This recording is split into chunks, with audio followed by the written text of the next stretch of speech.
وزیر اعظم نجومی بادشاہ سلامت درباریوں کے درمیان موجود تھے۔ درباریوں میں بادشاہ سلامت کو خوشخبریاں سنانے کا مقابلہ جاری تھا۔ بادشاہ سلامت بہت خوش تھے، ہر اچھی خبر ان کے کانوں میں رس گھول رہی تھی۔ انہیں یہ محسوس ہو رہا تھا کہ وہ دنیا کے سب سے کامیاب حکمران ہیں۔ ان کی ہدون سلطنت میں شیر اور بکری ایک ہی گھاٹ پر پانی پی رہے ہیں۔ رعایا اتنی خوشحال ہو چکی ہے کہ ملازمین ملنا دشوار ہو گئے ہیں۔ امن وامان کی حالت اتنی مثالی ہے کہ ہر شہر میں کوتوالی کا عملہ ہاتھ پر ہاتھ دھرے بیٹھا۔ بازاروں میں چہل پہل ہے، تاجروہے کے پاس اشیاء صرف کے انبار لگے ہوئے ہیں، اور رعایا جھولی پھیلا پھیلا کر بادشاہ سلامت کی درازی عمر کے لیے دعائیں کرنے میں ہمہ وقت مشغول۔ سلطنت اور رعایا کے بارے میں ایسے تمام خوشگوار حالات کی خبروں کا واحد ذریعہ بادشاہ سلامت کے یہی درباری تھے، جو بادشاہ سلامت سے اتنی محبت کرتے تھے کہ جہاں ان کا پسینہ گرے، دربار چھوٹیے اس جگہ اپنا خون بہانے کے لیے تیار بیٹھے رہتے تھے۔ اور یہ تو ظاہر ہے کہ تاریخ کے ایسے نادر الوجود حکمران کی جان اتنی قیمتی تھی کہ مجال ہے ان درباریوں کا حلقہ توڑ کر کوئی پرندہ بھی پیر مار سکتا۔ محل میں بھی ہر وقت خوشی بمسرت برستی رہتی تھی، تاکہ بادشاہ سلامت کا دل بہلا رہے اور کوئی بھی دکھا باری خبر ان کے پاس نہ پہنچ سکے۔ ہر مصاحب کی کوشش ہوتی کہ وہ عالم ناہے کے سامنے تفریح کا نئے سے نیا طریقہ پیش کرے، اور جہاں پناہ سے داد اور انعام وصولام کر کے دیگر درباریوں کے مقابلے میں خود کو سرخ راؤ ثابت کر سکے۔ اسی تفریحی پروگرام کے تحت آج ایک کاروباری نے جہاں پناہ ہے کے سامنے ایک نجومی کو پیش کرنے کی اجازت طلب کی، جو بخوشی عطا کر دی گئی۔ نجومی دربار میں حاضر ہوا اور جھک کر آداب بجا لایا۔ جہاں پناہ نے نجومی کو حکم دیا کہ وہ ان کے مستقبل کے بار بڑیے میں ذائچہ بنا کر انہیں بتائی کہ آنے والے دنوں میں بادشاہ سلامت کو کس قسم کے حالات درپیش ہوں گے۔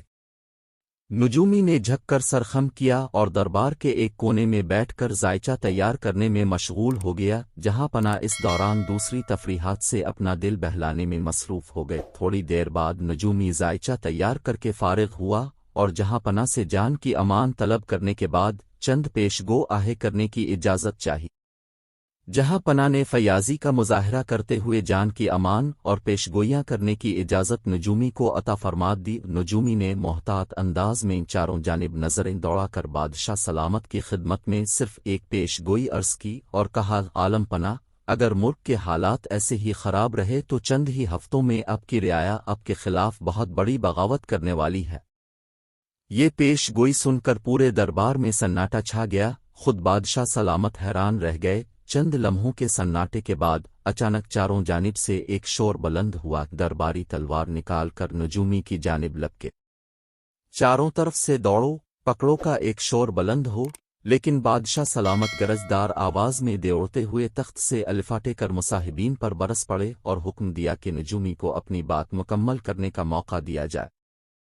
تمام مصاحبین اپنا سا منہ لے کر رہ گئے۔ جو درباری نجومی کو دربار میں لے کر آیا تھا، اس کا بس نہیں چل رہا تھا، ورنہ وہ نجومی کا گلا دبا دیتا۔ نجومی نے اسے کھلم کھلا دھوکہ دیا تھا اور بجائے بادشاہ سلامت کو مستقبل کے سہانے خواب دکھانے کے انہیں حقیقت بتانے پر ٹال گیا تھا۔ نجومی نے بادشاہ سلامت کی خدمت میں عرض کیا، حضور نوالا، آپ کی رعایا بھوکوں مر رہی ہے، چوری ڈکیتی اور رہزنی عام ہے۔ اب کے تمام وزراء اور مصاحبین نے اب کی رعایا پر ظلم و ستم کے وہ پہاڑ توڑ رکھے ہیں کہ رعایا کے لیے ایک سانس لینا دشوار ہو رہا ہے۔ بادشاہ سلامت سر جھکا کر یہ سوچنے لگے کہ آخری مرتبہ کب ان کی رعایا سے براہ راست ملاقات ہوئی تھی، لیکن انہیں یاد نہیں آ رہا تھا، کیونکہ اس ملاقات کو برسوں گزر چکے تھے۔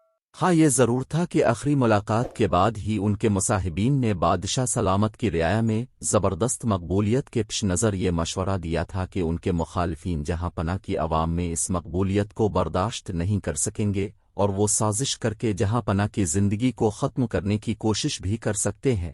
اس لیے مصاحبین نے جہاں پناہ کے گرد محافظوں کا پہرا سخت کر کے انہیں رعایا سے الگ تھلگ کر دیا تھا۔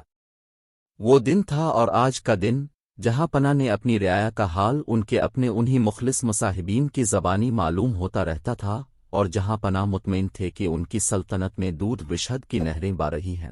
لیکن آج اس نجومی نے گویا اپنی جان ہتھیلی پر رکھ کر بادشاہ سلامت کی آنکھیں کھول دی تھیں۔ بادشاہ نے فوری فیصلہ کیا اور اس پر عمل درآمد بھی کر دیا۔ جس کے نتیجے میں چند ہی مہینوں کے اندر بادشاہ کو رعایا میں کھوئی ہوئی مقبولیت بھی دوبارہ حاصل ہو گئی، ملک میں امن و امان بھی ہو گیا اور رعایا بھی خوشحال ہو گئے۔